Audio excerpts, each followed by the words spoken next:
अभी जो आप वीडियो देखे ना वो PTX का है, जामिल का जो PTX का जो मॉडल है उस मॉडल का वायरिंग, ये डायग्राम आप देख रहे हैं। डायग्राम से आपको एक्सप्लेन करते हैं सिंपल वे में, फिर मैं बार बार कोशिश करता हूँ बहुत सिंपल में समझाऊँ और समझाता भी हूँ अल्हम्दुलिल्लाह। तो डायग्राम से उसी वायरिंग को एक्सप्लेन करते हैं। जो मेन पार्ट होगा उस पर हम लोग फोकस करेंगे, सब पे नहीं ज़्यादा करेंगे ताकि फिर ठीक है ओके। तो इसमें 2 कंप्रेसर या 4 कंप्रेसर इस्तेमाल करता है, ठीक है। अगर 4 कंप्रेसर होगा तो ये PCB जो आपको दिख रहा है ECB यानी इलेक्ट्रॉनिक कंट्रोल बोर्ड, वो आपका डबल हो जाएगा। 4 कंप्रेसर होगा तो 2 हो जाएगा, और 2 कंप्रेसर होगा तो सिर्फ एक बोर्ड से वो काम करेगा।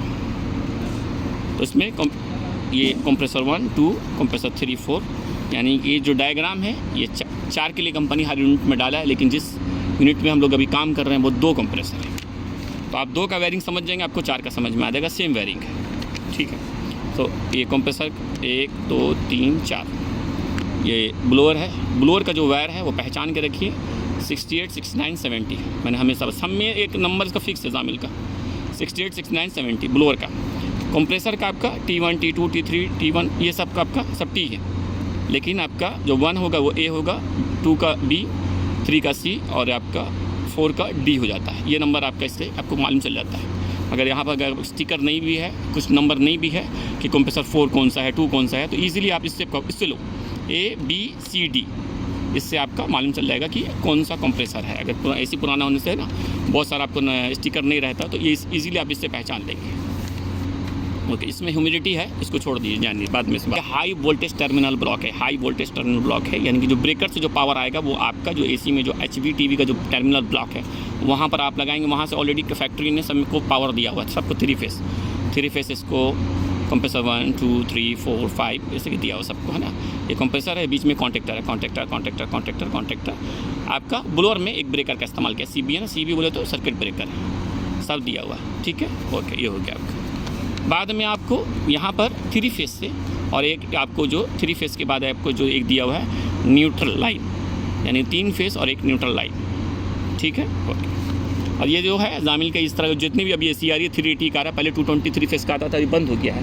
अभी ना के बराबर आपको लगता है, मुझे 99.99% बोलूँ तो 380 या 460, लेकिन 90% 380 वोल्टेज का आ रहा है, 10% आपको 460 का आ रहा है, ठीक है ओके।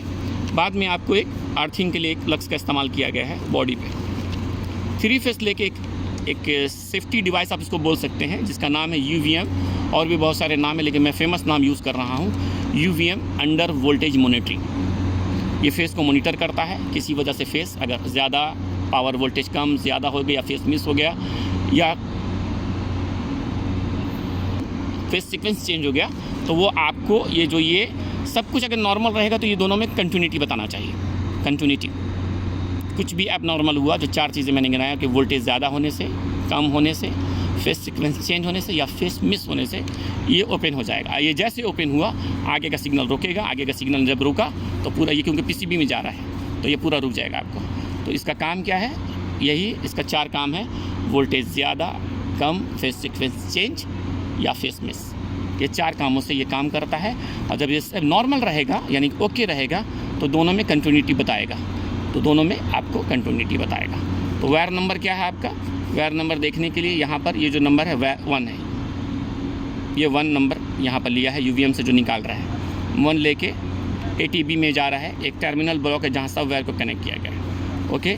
तो 2 वायर आप यहाँ से समझिए, सिंपल 2 वायर लीजिए, आप यहाँ से लेके आइए, लेके जो UVM से एक वायर आप लेके आ रहे हैं, यानी कि वो वायर 2 वायर है ना, UVM से 2 वायर निकल रहा है। एक वायर का नंबर है 1 और दूसरा का नंबर है 1A।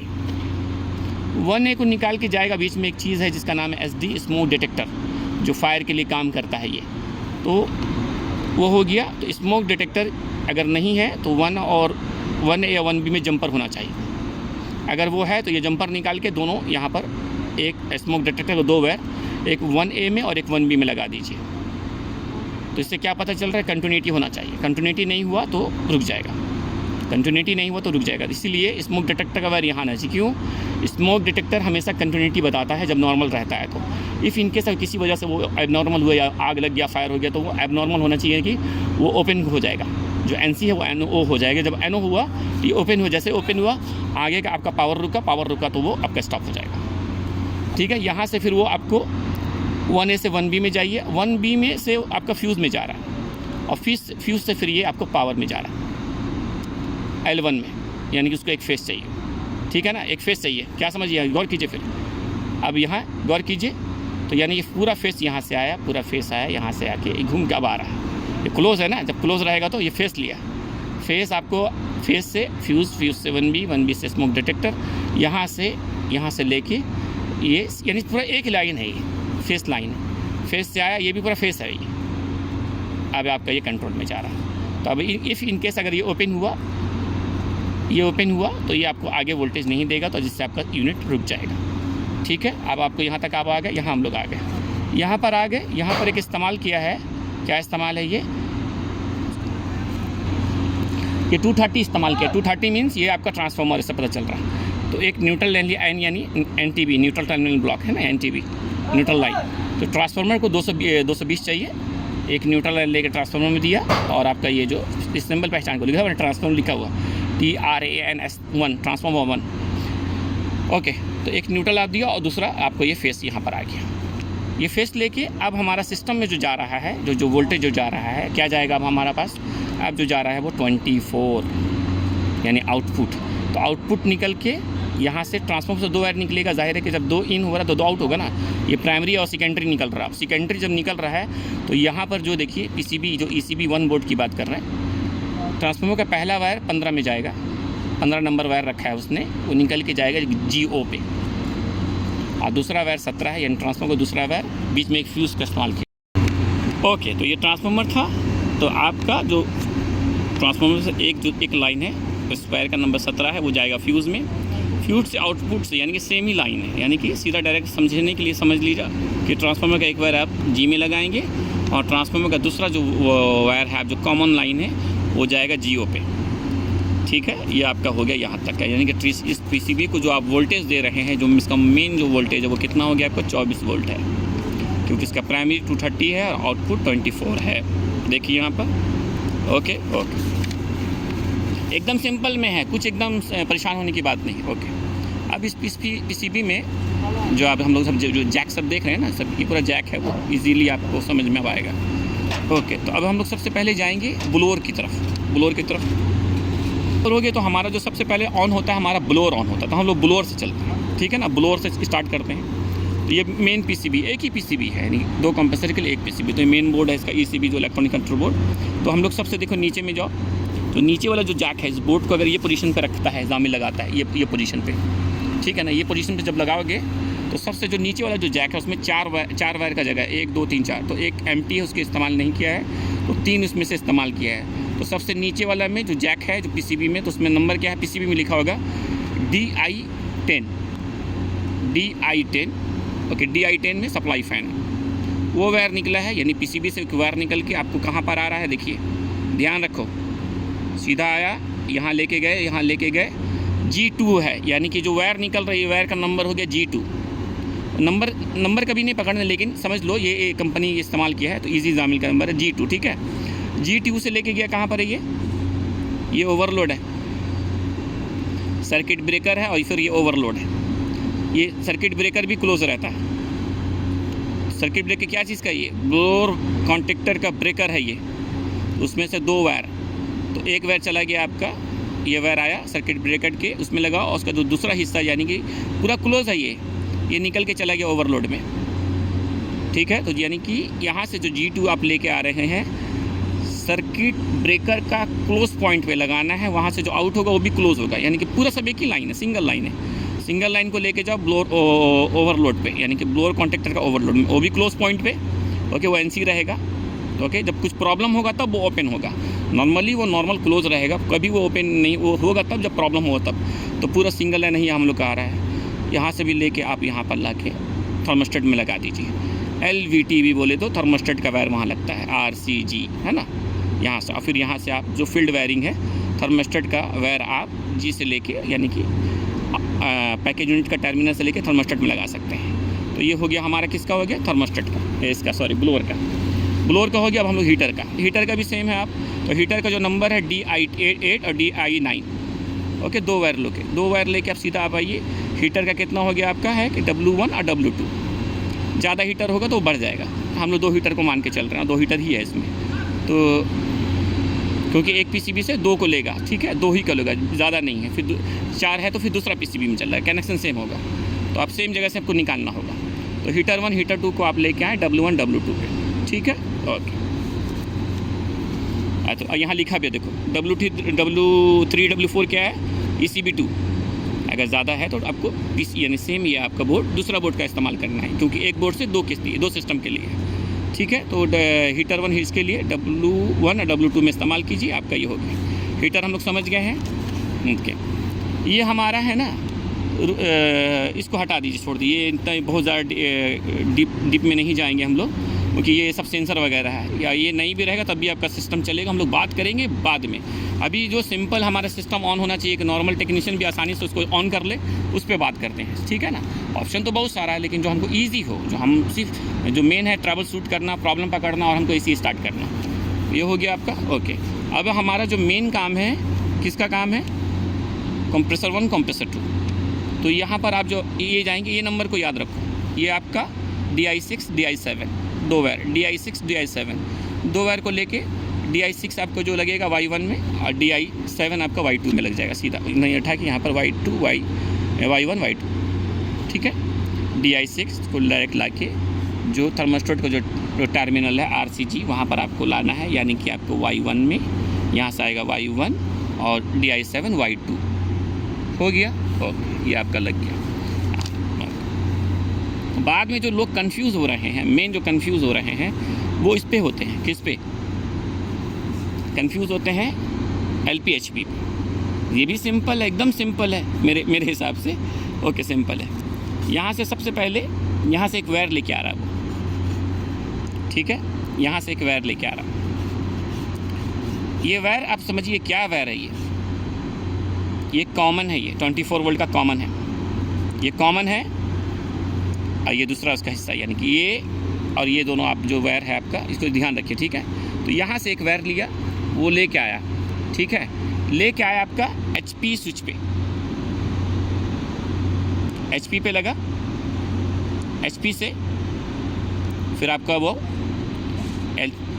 एक वायर PCB के बोर्ड से लेके आ रहा है, जहाँ पर ग्राउंड लिखा हुआ GND ग्राउंड, वहाँ से आप 15 नंबर वायर कॉमन, यहाँ यानी कि यहाँ वोल्टेज आ रहा है, आप यहाँ वोल्टेज देने आ रहा है, यहाँ से निकल के आ रहा है, इसमें आया, यहाँ दिया, और यहाँ से आउट हो रहा है, तो यहाँ पर 15 नंबर यहाँ पर भी आपको चाहिए। DI1 में एक सेम वोल्टेज यहाँ चाहिए, यानी यहाँ से लेके यहाँ गया सेम वोल्टेज, यानी कि वहाँ से एक जंपर लेके सेम, यानी कि वो वायर आपको आ रहा है, और आके आपने HP में के लगाया, HP का दूसरा वायर LP में लगाया, LP का दूसरा वायर आप आगे बढ़ा रहे हैं, ओके। यहाँ पर अब आप देखिए, हाई प्रेशर स्विच 1, यहाँ से 27 नंबर लेके गए, यहाँ पर 26 और 25 ये क्या है, ऑयल प्रेशर स्विच, ये इस्तेमाल नहीं करता है कि स्क्रॉल कंप्रेसर में जामिल इस्तेमाल नहीं, लेकिन अगर चाहे कोई कंपनी अगर यूज़ कर रहा है जामिल, ऑप्शन में मौजूद है, अगर किसी कंप्रेसर में गलती से आ गया है या है किसी साइट पे, तो उसका इस्तेमाल यहाँ 26 और 25 करेंगे, ये कर लिए। फिर बाद में यहाँ पर जब देखिए जो ऑप्शन है ना, अगर वहाँ नहीं है कोई सामान पार्ट्स, तो जंपर रहेगा, जंपर देखिए जंपर 5 और रहेगा, तो वो जंपर को हटा के वहाँ दोनों वायर को लगा देना क्लोज पॉइंट पे, वो क्लोज होना चाहिए, वो हो गया। बाद में इसके बाद क्या है आपका SSPS, straight solid protection system, same overload आप बोल दीजिए शॉर्ट में समझने के लिए। जंपर 3 है वो, जंपर 3 यहाँ निकलेगा, अगर SSPS है तो इसको निकालना होगा, नहीं है तो फिर वो 25 और 24 नंबर होगा, वो भी सीरीज़ में पूरा सिर्फ सेम लाइन है वो। फिर यहाँ से निकल के कहाँ जा रहा है ये OLR1 बोले तो कंप्रेसर कॉन्टेक्टर का ओवरलोड की बात कर रहा वो, यानी 24 नंबर वायर जो है वो कंप्रेसर कॉन्टेक्टर ओवरलोड रिले में जाएगा, उसका दूसरा हिस्सा PCB में चला गया। ये वायरिंग हो गया आपका, DI2 पूरा, यानी पूरा क्लोज होना चाहिए।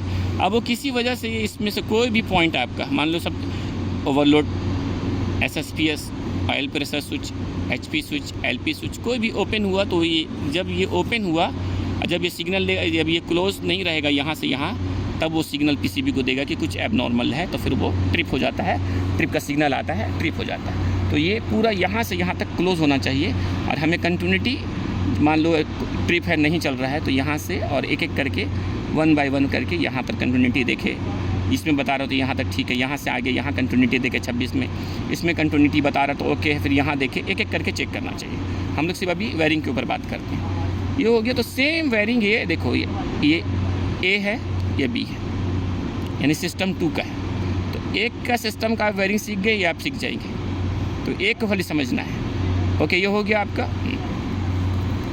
तो वो HP का था, ओके ना। तो सेम वायरिंग आपको करना है। ये जो दो आपको दिख रहा है सेम, ओके, सेम 15 नंबर आपको लाके यहाँ डायरेक्ट लग गया, डायरेक्ट लग गया।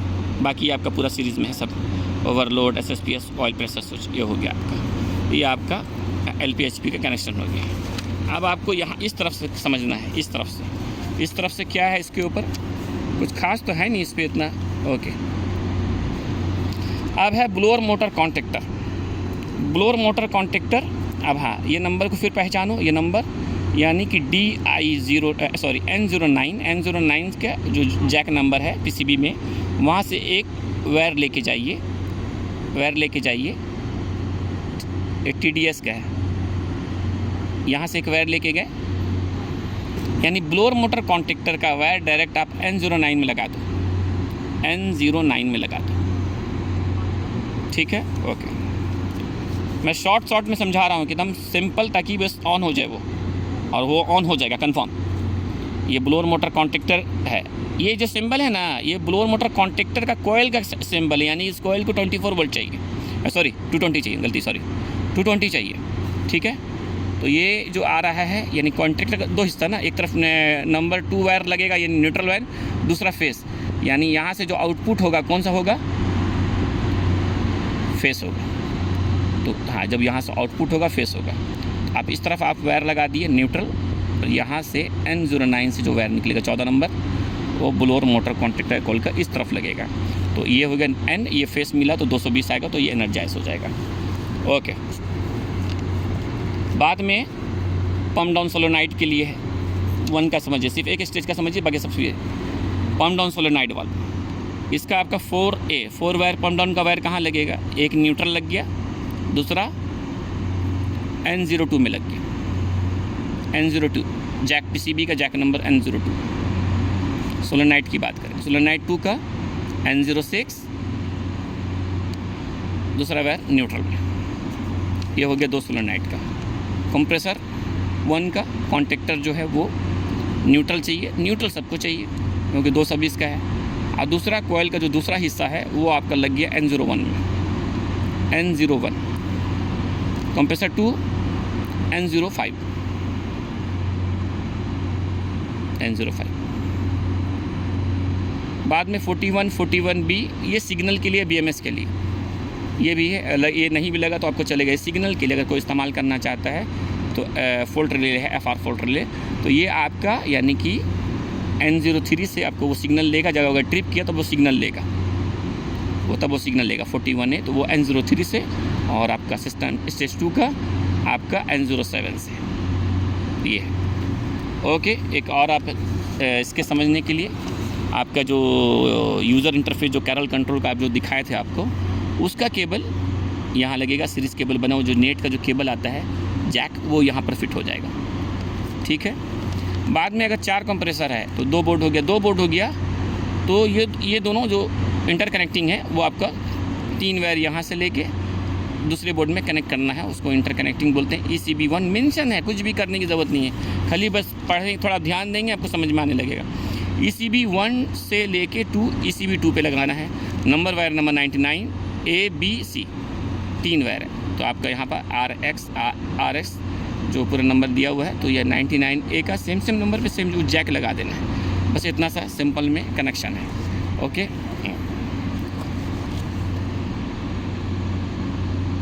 ओके, इस वीडियो में इतना ही, बाकी जो बातें हैं वो नेक्स्ट वीडियो में करते हैं, ठीक है, ओके। इस पे चलो।